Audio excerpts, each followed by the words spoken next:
Good morning friends. आज है 24 अप्रैल और बात करने वाले हैं 24 अप्रैल 2019 से रिलेटेड जो मोस्ट इंपॉर्टेंट करंट अफेयर्स बने हैं उन सभी के बारे में अपन इस वीडियो में बात करेंगे। तो सारे क्वेश्चन आपके एग्जाम के पॉइंट ऑफ व्यू से वेरी वेरी इंपॉर्टेंट है, इसलिए इस वीडियो को लास्ट तक जरूर देखना। आज का पहला क्वेश्चन आपको दे रखा है, एशिया बैडमिंटन जो चैंपियनशिप है वो कहाँ पर शुरू हुई है। तो देखिए इसका राइट आंसर होगा चीन में ये शुरू हुई है। चीन का जो वुहान स्पोर्ट्स सेंटर जिम्नेजियम है वहां पर एशिया बैडमिंटन चैंपियनशिप शुरू हो चुकी है। ये जो संस्करण है वो 21 देशों के 255 खिलाड़ी इस टूर्नामेंट में भाग लेंगे और टोटल पुरस्कार राशि की बात करें तो 4 लाख अमेरिकी डॉलर इस टूर्नामेंट में टोटल पुरस्कार राशि है। भारत का जो प्रतिनिधित्व है वो पुरुष एकल में किदाम्बी श्रीकांत और समीर वर्मा करेंगे और महिला एकल में पीवी सिंधु और साइना नेहवाल भारत का प्रतिनिधित्व करेंगी। 2019 में जो बैडमिंटन एशिया चैंपियनशिप का 39वां संस्करण है। इस टूर्नामेंट की जो मेजबानी है वो बैडमिंटन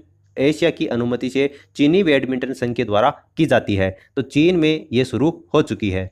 नेक्स्ट क्वेश्चन आपको दे रखा है, विश्व पुस्तक और जो कॉपीराइट दिवस है वो कब मनाया जाता है। तो देखिए इसका राइट आंसर होगा 23 अप्रैल को मनाया जाता है। विश्व पुस्तक और कॉपीराइट दिवस दुनिया भर में पढ़ने और जो प्रकाशन और जो कॉपीराइट की सुरक्षा है उसके महत्व में जागरूकता फैलाने के लिए प्रत्येक वर्ष 23 अप्रैल को मनाया जाता है। इस दिवस का उद्देश्य जो प्रवासी और जो शरणार्थी समेत शहर की पूरी आबादी के लिए पुस्तकों की प्राप्ति को सुलभ बनाना है। और 23 अप्रैल को ही वर्ष 1616 में सर्वेंट्स शेक्सपियर और जो सम्राट गार्सिल्स को डी ला वेगा है उनका निधन हुआ था। यूनेस्को ने वर्ष 1995 में पेरिस में आयोजित अपने सम्मेलन में 23 अप्रैल को विश्व पुस्तक दिवस के रूप में चुना था, क्योंकि यह विश्व साहित्य के लिए एक अत्यंत प्रतीकात्मक दिन है। तो 23 अप्रैल को विश्व पुस्तक और जो कॉपीराइट दिवस है वो मनाया जाता है। नेक्स्ट क्वेश्चन आपको दे रखा है, संयुक्त राष्ट्र अंग्रेजी भाषा दिवस कब मनाया जाता है। तो देखिए ये भी 23 अप्रैल को ही मनाया जाता है। संयुक्त राष्ट्र अंग्रेजी भाषा दिवस दुनिया भर में लोगों को मनोरंजन के साथ साथ में अंग्रेजी भाषा से जुड़ी हुई जो संस्कृति है, इतिहास है और जो उपलब्धि है उसके बारे में सूचित करने के लिए 23 अप्रैल को मनाया जाता है। यह जो दिवस है वो अंग्रेजी भाषा के महानतम लेखक विलियम शेक्सपियर के जन्मदिन और मृत्यु दोनों के अवसर के ऊपर पारंपरिक रूप से मनाया जाता है। अंग्रेजी भाषा को कम से कम 75 कंट्रीज में आधिकारिक और विशेष भाषा का दर्जा प्राप्त है, जिनकी कुल जनसंख्या की बात करें तो 2 बिलियन से अधिक टोटल जनसंख्या है। यह दिवस संयुक्त राष्ट्र की 6 आधिकारिक भाषाओं में से प्रत्येक के लिए भाषा दिवस स्थापित करने के लिए अपने प्रयासों के परिणाम स्वरूप सार्वजनिक सूचना विभाग के द्वारा वर्ष 2010 में स्थापित किया गया था। तो देखिए ये तो हो गया संयुक्त राष्ट्र अंग्रेजी भाषा दिवस की, जो कि 23 अप्रैल को मनाया जाता है। अब कुछ और भी कंट्रीज हैं जिसके नाम से जो दिवस मनाए जाते हैं उसके बारे में अगर अपन बात करें तो एक है अरबी दिवस। तो अरबी दिवस कब मनाया जाता है? 18 दिसंबर को मनाया जाता है। इसके अलावा एक है चीनी दिवस।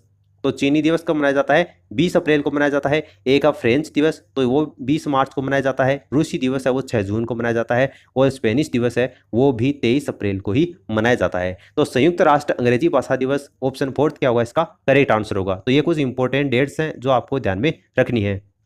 नेक्स्ट क्वेश्चन आपको देखा है, ट्विटर ने भारत में अपना पहला एमडी यानी कि जो प्रबंध निदेशक है वो किसे नियुक्त किया है, ये आपको बताना है। तो मनीष महेश्वरी इसका करेक्ट आंसर होगा और इनकी तस्वीर आप यहाँ पर देख सकते हैं। मनीष महेश्वरी नेटवर्क की बात करें तो 18 डिजिटल के ये सीईओ हैं और भारत में परिचालन के लिए ट्विटर जो कि अमेरिका स्थित माइक्रो ब्लॉगिंग प्लेटफॉर्म है उसके प्रबंध निदेशक यानी कि एमडी के रूप में इनको नियुक्त किया गया है। श्री जो महेश्वरी हैं वो अंतरिम प्रमुख बालाजी कर्सी की जगह लेंगे, जो आपकी ऑप्शन सेकंड में दे रखा है। देश में ट्विटर के जो उपयोगकर्ता हैं और जो राजस्व में वृद्धि में तेजी लाने के लिए एक एकीकृत व्यापार रणनीति चालन के लिए उत्तरदायी होंगे। दरअसल ट्विटर एक अमेरिकी ऑनलाइन समाचार और सोशल नेटवर्किंग सेवा है जिसके ऊपर उपयोगकर्ता ट्वीट के रूप में किए जाने वाले जो संदेश हैं उसको पोस्ट करते हैं और बातचीत करते हैं, जैसा कि आप सभी काम में लेते हैं। और वर्ष 2018 तक ट्विटर के ऊपर 321 मिलियन से अधिक लोग मासिक सक्रिय उपयोगकर्ता हैं, यानी कि जो महीने में कम से कम एक बार उपयोग में लेते हैं, ऐसे कितने हैं? 321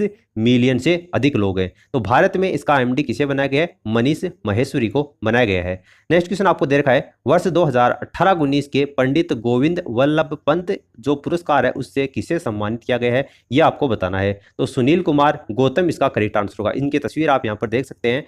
सुनील कुमार गौतम जो कि आईपीएस अधिकारी हैं, उनको उनकी पुस्तक जिनका नाम है संविधान काव्य, जो कि काव्य रूप में भारत का संविधान है, उसके लिए वर्ष 2018-19 के लिए पंडित गोविंद वल्लभ पंत पुरस्कार से इनको सम्मानित किया गया है। ये जो पुरस्कार है वो पुलिस अनुसंधान और विकास ब्यूरो, गृह मंत्रालय, भारत सरकार के द्वारा प्रदान किया जाता है। और इस पुस्तक में भारत के संविधान को बहुत ही सरल और जो काव्यात्मक रूप में दिखाया गया है ताकि यह आम आदमी को बहुत ही सरल तरीके से समझ में आ सके। इसके अतिरिक्त देश भर में 4 अन्य पुलिस अधिकारियों की पुस्तकों को भी पुरस्कृत किया गया है। पुस्तकों का जो चयन है वो BPRD के महानिदेशक संदीप लखटकिया की अध्यक्षता में मूल्यांकन समिति की बैठक में किया गया था। तो सुनील कुमार गौतम क्या होगा इस क्वेश्चन का करेक्ट आंसर होगा।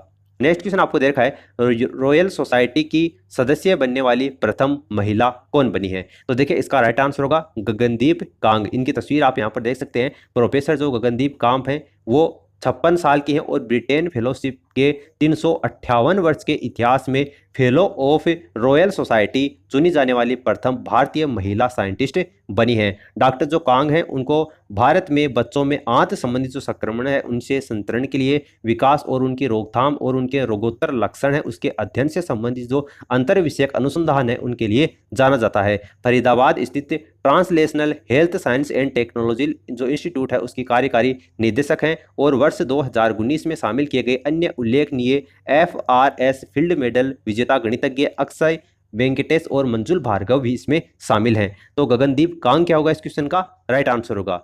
नेक्स्ट क्वेश्चन आपको देखा है, साइबर सुरक्षा बीमा किसके द्वारा शुरू किया गया है? तो देखिए SBI जनरल इंश्योरेंस इसका करेक्ट आंसर होगा। SBI जनरल इंश्योरेंस ने साइबर हमलों के कारण व्यवसाय को होने वाली जो वित्तीय और जो प्रतिष्ठा से संबंधित हानियां हैं उससे बचाने के लिए एक उत्पाद शुरू किया है। शुरुआती चरण में छोटे और जो मध्यम आकार के उद्यम हैं, मध्य बाजार के व्यवसाय के ऊपर ये सेंट्रलाइज किया जाएगा। SBI जनरल इंश्योरेंस नई बीमा योजना जो साइबर रिस्क अंडरराइटिंग एंड जो सॉल्यूशन सूट है उसके साथ में आती है। तो SBI जनरल इंश्योरेंस क्या होगा इस क्वेश्चन का राइट आंसर होगा। नेक्स्ट क्वेश्चन आपको दे रखा है, नौसेना कमांडरों का जो सम्मेलन है 2019 में वो कहां पर शुरू हुआ है? तो देखिए ये नई दिल्ली के अंतर्गत शुरू हुआ है। वर्ष 2019 में नौसेना कमांडरों का जो सम्मेलन है उसका पहला संस्करण नई दिल्ली में शुरू हुआ है। 3 दिवसीय ये सम्मेलन है। इसमें नौसेना कमांडरों के बीच में बातचीत के लिए सेना के अंतर्गत शीर्ष एक मंच है। उच्च नौसैनिक नेतृत्व को समुद्री क्षेत्र में उभरती चुनौतियों पर चर्चा करने के लिए एक मंच प्रदान करेगा। ये जो सम्मेलन है वो वरिष्ठ सरकारी अधिकारियों के साथ में नौसेना कमांडरों की बातचीत के लिए एक मंच के रूप में कार्य करेगा। तो नई दिल्ली के अंतर्गत ये शुरू हुआ है। नेक्स्ट क्वेश्चन आपको देखा है, प्रख्यात महिला पर्वतारोही जिनका अभी हाल ही में निधन हो चुका है उनका नाम आपको बताना है। तो देखिए इनका नाम है रमा सेनगुप्ता पॉल। रमा सेनगुप्ता पॉल इसका करेक्ट आंसर होगा। देश की अनुभवी महिला पर्वतारोही रमा सेनगुप्ता पॉल 66 साल की हैं और हृदय गति रुकने के कारण इनका निधन हो चुका है। उन्होंने गढ़वाल हिमालय में केदारनाथ के महिलाओं के पहले सफल अभियान दल का नेतृत्व किया था। रमा वर्ष 1976 में भारतीय पर्वतारोहण संस्थान के द्वारा आयोजित केमेट और अभिगमिन में भारत जापानी महिला अभियान दल की सदस्य रही थी। तो ऑप्शन 3 क्या होगा इस क्वेश्चन का करेक्ट आंसर होगा। नेक्स्ट क्वेश्चन आपको दे रखा है, किस देश के बाली रिसोर्ट द्वीप में माउंट अगुंग जो ज्वालामुखी है उसमें विस्फोट हुआ है? तो देखिए कौन से देश में ये? इंडोनेशिया इसका करेक्ट आंसर होगा। इंडोनेशिया के बाली में रिसोर्ट द्वीप के ऊपर माउंट अगुंग ज्वालामुखी में पुनः विस्फोट हुआ है और वर्ष 1963 में पिछला विस्फोट हुआ था। ज्वाला की जो स्थिति है वो खतरे पर है या फिर 4 संभावित स्तरों में से तीसरे स्तर के ऊपर ये बनी हुई है। अधिकारियों ने 4 किलोमीटर का अपवर्जन क्षेत्र घोषित कर दिया है, यानी कि 4 किलोमीटर क्षेत्र तक वहां पर रहना वर्जित किया गया है। मानव श्वसन तंत्र को प्रभावित करने वाली जो राख है उसकी संभावनाओं के बीच में समुदायों को हजारों मास्क वितरित किए गए हैं। माउंट अगुंग करमसेम जिले में स्थित है जो कि पर्यटन हब कुटा से लगभग 70 किलोमीटर की दूरी के ऊपर स्थित है। तो इंडोनेशिया क्या होगा इस क्वेश्चन का करेक्ट आंसर होगा। नेक्स्ट क्वेश्चन आपको दे रखा है, वर्ष 2020 में G20, देखिए यहाँ पर ये G20 लिखा गया है। वर्ष 2020 में G20 नेताओं का जो शिखर सम्मेलन है उसकी मेजबानी कौन करेगा?